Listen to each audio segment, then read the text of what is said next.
যদি হিন্দুর কেউ মারা যায় বের করবে, বলবে এটা কি? লাশ। যদি খ্রিস্টানদের মারা যায় কি? লাশ। আর মুসলমানদেরও যদি মারা যায় কি? লাশ।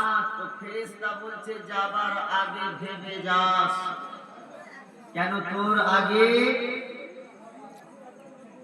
পৌঁছে গেছে বাস।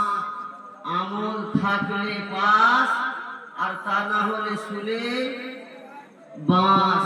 তো মেরে মহাতারাম হজরত দোস্ত আল্লাহ ওয়ালা বাপজিরা, জ্ঞানী গুণী শুনি মানুষেরা, তো এখানে সবাই সমান সমান। তাই কবি বলছে কোটি টাকার মালিক দেখো অভাব হয় না দূর, কোটি টাকার মালিক দেখো অভাব হয় না দূর, আর গরিবি ঘুমাই আরাম করে মনটা বাহাদুর।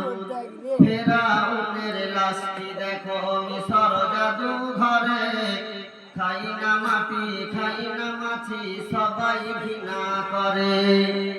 উঁচু জমিন থেকে পানি যেমন নিচু জমিনে যায়, তেমনি ভাবে খোদার রহমত আসে সর্বদাই।